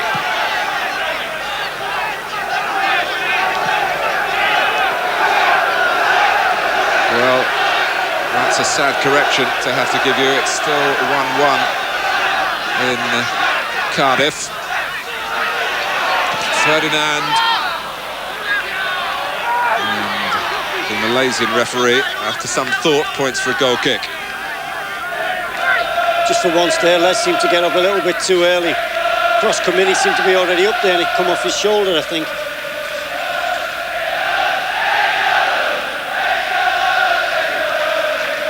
England failed to qualify for the 74 finals. Then it was Poland who were the barrier. They failed to qualify in 78. That was the last time England missed out on the final stages, when Italy had the edge in the group. Pearce.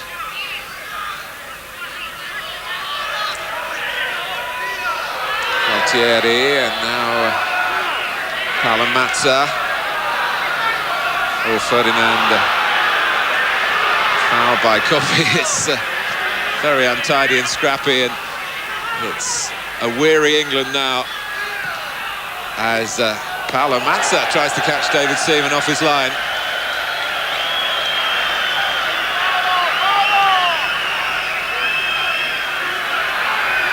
Ripley.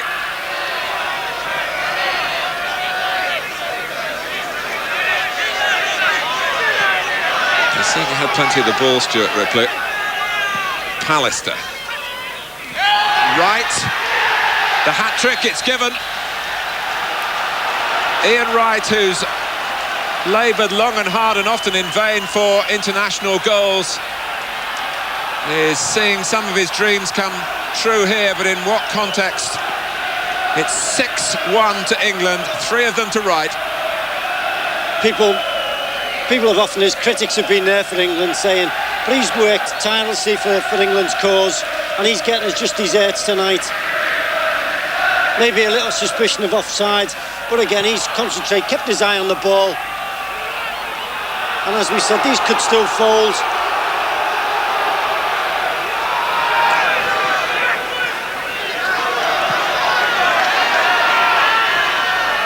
It's always needed a double act here tonight. And it's 2 goals required for England and 2 goals required for Poland in the time that remains. Ferdinand.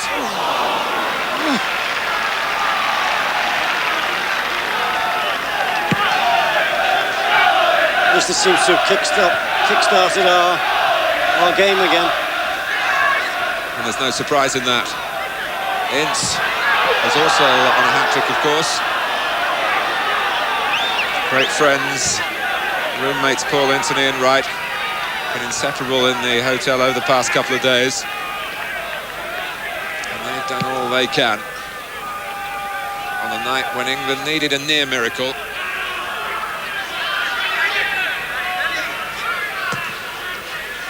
It's a fine ball forward from Pearce. Wright was certainly onside that time. I shared your doubts, Phil, about the linesman's wisdom in keeping his flag down on the 6th England goal, but keep it down he did. It's a corner.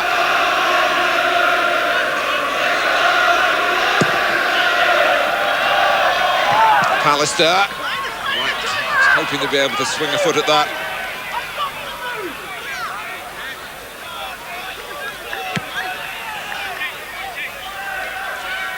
Pearce. Now Sinton. It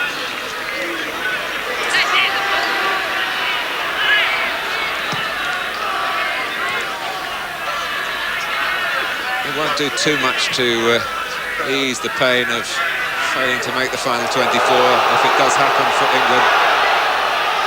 But there would be some satisfaction for the players if they could get the required number of goals here.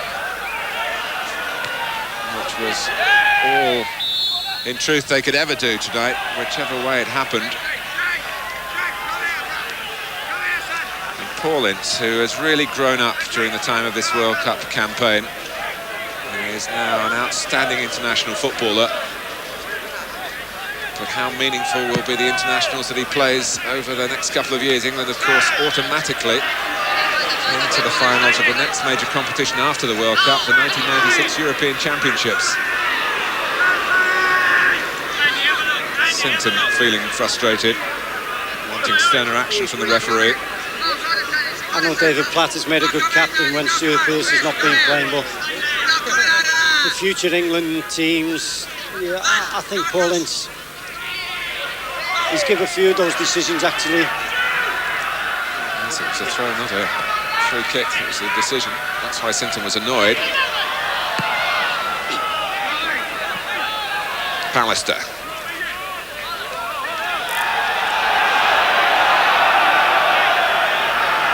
Walker.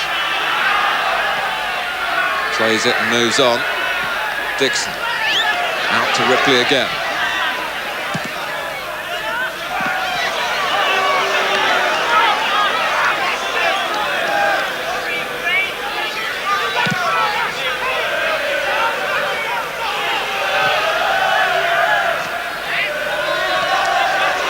Ferdinand.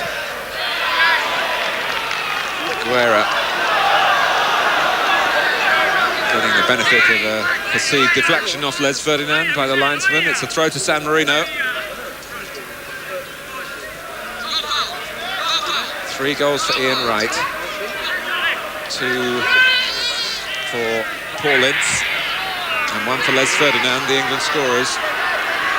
England having to come from behind, of all things, against San Marino. Oh, and Wright's in again! It's Ferdinand, sorry, yes, Ferdinand that time. And he hasn't had the success that Ian Wright has had. And it was a good chance. It was a great chance. That's probably one of the easier ones of them all. It's a good ball in. He's only got I think the pace was on the ball. He only had to put his head to, and he's trying to flick at it. Well, I can't make the excuse for the misidentification with tears in the eyes, but I'm sure there are plenty watching who are feeling that sad at this stage. The World Cup, the centre stage, what everyone dreams of, what Graham Taylor dreamed of in his privileged position when he took over the mantle from Bobby Robson, a World Cup semi-finalist. But England haven't done enough here. Poland haven't done enough in Poznan. And in truth, England haven't done enough over the 9 previous games to be in a position of greater strength. I think the biggest thing is you've got to win your home games. You must win your home games. And after being in good positions against Norway, against Holland, we lost it. There has, throughout the group, been a cynical side to San Marino. One of the worst of the Italian game. The last kick that Stuart Pearce had in the 1990 World Cup, of course, was a penalty against Germany. And we all know what happened then. It's not exactly going to be his last kick this time, but one of the last, maybe his last strike at goal. We're not 10 yards away there. Not by any means. Oh, and the goalkeeper spilled it. Who's going to turn it in? They can't find either Platt or Wright, who fought each other for the right to score and impeded each other in the end. Ripley. Platt over the top. I don't believe that.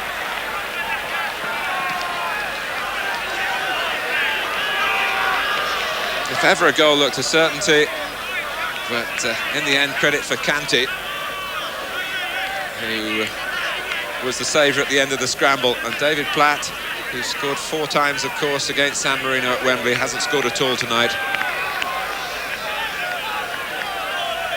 He'll have thought then that his name was going to be on the score sheet.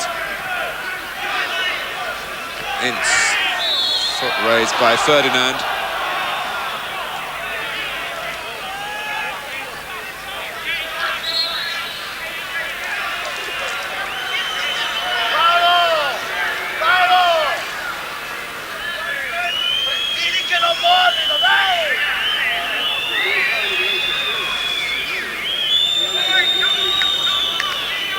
It's just, it seems now, Phil, prolonging the agony here. Yeah, I think so. They've tried to stifle England whenever they can.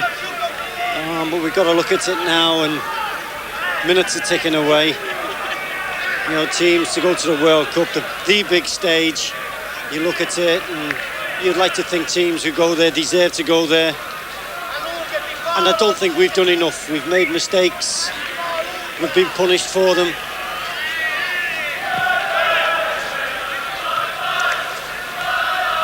We have to look back to 1990, and I think that really confirms it now, with Holland getting a 3rd goal in Poznan. All credit to them. By no means an easy situation, bitterly cold in Poland. So England just have to see it out on the night now and hope they can embroider the record books with 1 or 2 more goals and improve 1 or 2 personal statistics. But collectively, the World Cup campaign is going to end in a disaster England are not going to qualify. Let's go to Gary Bloom in Poznan. Gary. Holland are going to the World Cup finals in the United States of America next year. They've scored again to make it 3-1 with just a minute left. This one scored by Ronald de Boer, put through by Aaron Winter. There's no way back for the Poles now. It's Poland 1, Holland 3, Holland on the verge of victory. And they're through again here. Here's de Boer, who could make it 4. He's hit the underside of the bar. It's still 3-1 to Holland. Back to Martin now. Thanks, Gary. Here's Pallister for England. A last hopeful ball forward. Pearce.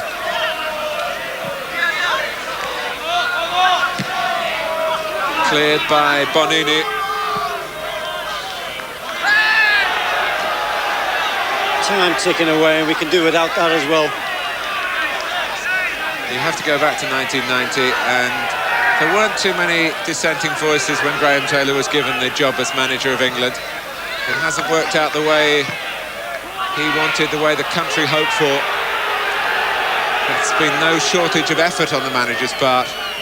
No, I think all said and done, he's done his best. What he thought has been his best. Obviously, like he's made mistakes after games and things. Well, the recriminations will start very soon, and the manager has admitted he will carry the can. It's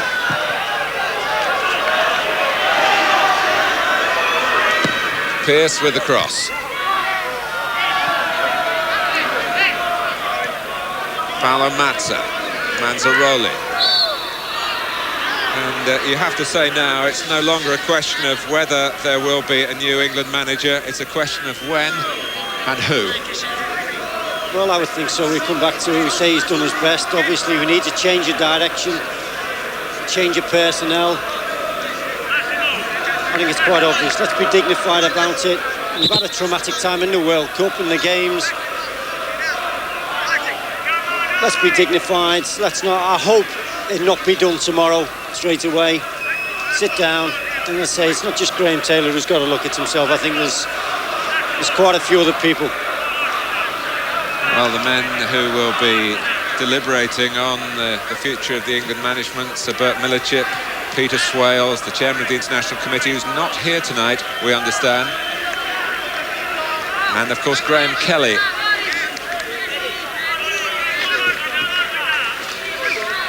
A lot of debate as to whether a new system will be put into play with a senior man, maybe even Bobby Robson himself in that capacity. Jack Charlton's been mentioned. Of course, he has a job at the moment. Ray Wilkins is a young number 2. I think Ray might fancy that role if it came his way. Brian Robson, another who might be available at the right time with the sort of pedigree. But that's all conjecture, all speculation. The fact of the matter is we're moving into stoppage time here. And it's been a vain chase for England, just as it was for Lee Dixon then. Certainly not helped by one of the most amazing openings you will ever see to any international match anywhere. England are officially out of the World Cup because Holland have won in Poland by 3-1. 2 from Dennis Bergkamp and 1 from Ronald de Boer. And hard on the heels of exit for England are Wales going to follow. That's desperate for Terry Yorath. Graham must thought it was like a dagger going into his chest when that first goal went in. He probably couldn't, we couldn't believe it. Obviously, he must have been absolutely devastated.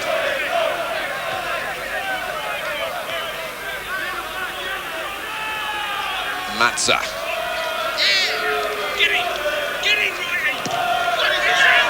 Here's Ince fighting to the very last, and Ian Wright gets another one. 7-1.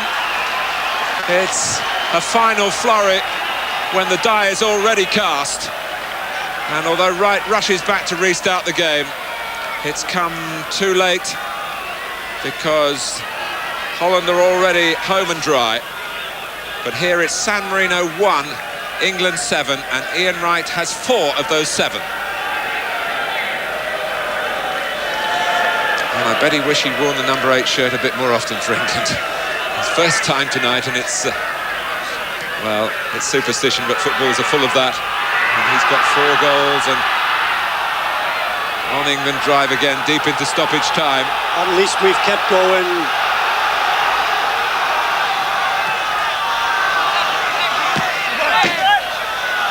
We've kept going. At times it's not been pretty at all, but we've had to dig in, muck it with them.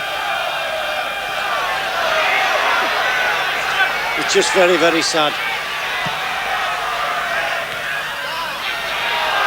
Pearce. Out by Guerra. Still no sign of the final whistle. Pallister. That's Gennari.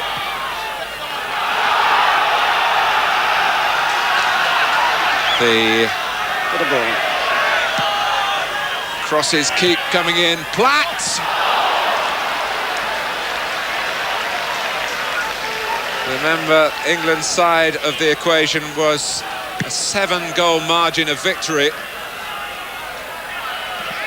And even that as yet has not been achieved because, astonishingly, San Marino got the first goal of the night. But it's a stirring end. Just get the ball in the box. It is. England have failed to make the 1994 World Cup finals, and on both counts tonight go out of the competition, unable to put San Marino to the sword sufficiently to stake a claim for qualification. The final margin, despite 4 goals for Ian Wright, was 6 in a 7-1 success. 2 for Paul Ince, the other from Les Ferdinand, and no help on offer at all from Poland against Holland. Holland have won 3-1 in Poznan. So Holland joined Norway as the qualifiers from Group 2. England drew with both of them at Wembley and lost both away games. On that evidence, there can be little cause for complaint. And as the players go off, you have to say that this signals the end of the reign of Graham Taylor as the England manager. Stuart, the England dream is over, but were you pleased with the way the players kept battling out there? Well, we kept going right until the end, you know. After my mistake in the first minute, our backs were against the wall, basically. It got their tails up a little bit, so obviously I'm gutted for I believe I've let the boys down tonight. England did manage to get the 7, though, didn't they? Yeah, we kept battling away and we knew we'd get chances, and all credit to the forwards, they got the goals we wanted, but we didn't keep our bargain at the back. We've let a silly goal in. Graham Taylor, what was he telling you at half-time? Basically to keep our shape and keep playing, don't get frustrated, you know, and in the end we got 7 goals, but we let one in. Were you aware of what was going on in Poznan, the score at all? Only at half-time we heard they were drawing, but we were too concerned with what we were doing, actually. OK. Stuart, thank you.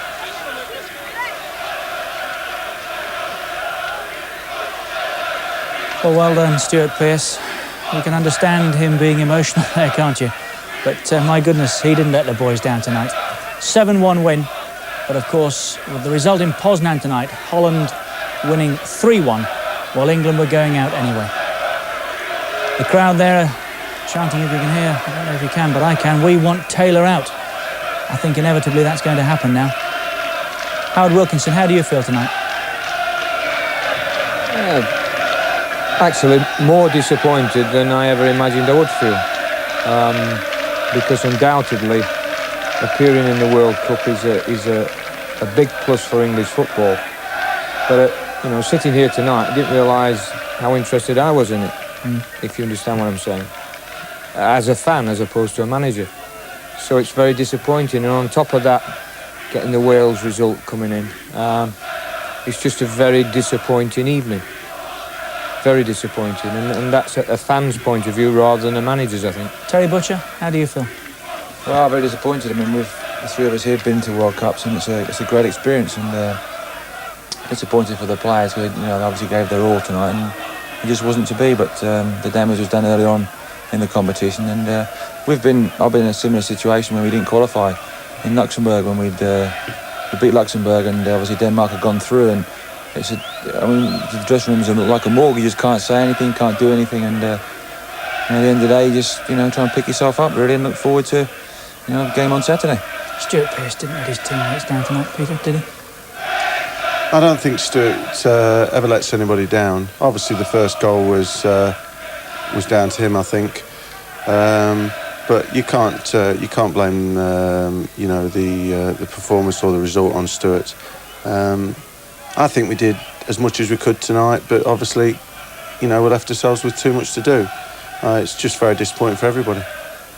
Peter, is there anything that you can add? Not really. I think, as they were saying, the damage was done before. I think Stuart's disappointed. He knows he's made a mistake, and unfortunately, in terms of the 7 goals, they've got the 7 goals, but the one, in that respect, has let them down. The only bonus, as you say, is that Holland have done a good job, professional job, and got a good result, and on what I've seen, fully deserve to go to the World Cup. I mean, that is a relief, almost, Howard, isn't it? That they have won tonight, and England haven't failed themselves. I mean, apart from Stuart Pearce's mistake, England's result tonight was nearly everything that could have been asked. I mean, San Marino, it's San Marino, but what have other teams done against them? And England had to go out and score 7. They knew that. So that apart, so it is really, in a sense, you can deal with a lot better, knowing that you haven't failed so much as Holland have succeeded. Well, that's where we'll take a break. In a moment or so, we'll be getting some more expert chat from the boys in the studio here, and we'll be hearing from Graham Taylor, the England manager. The result tonight, San Marino 1, England 7. The analysis, all the goals again, after the break.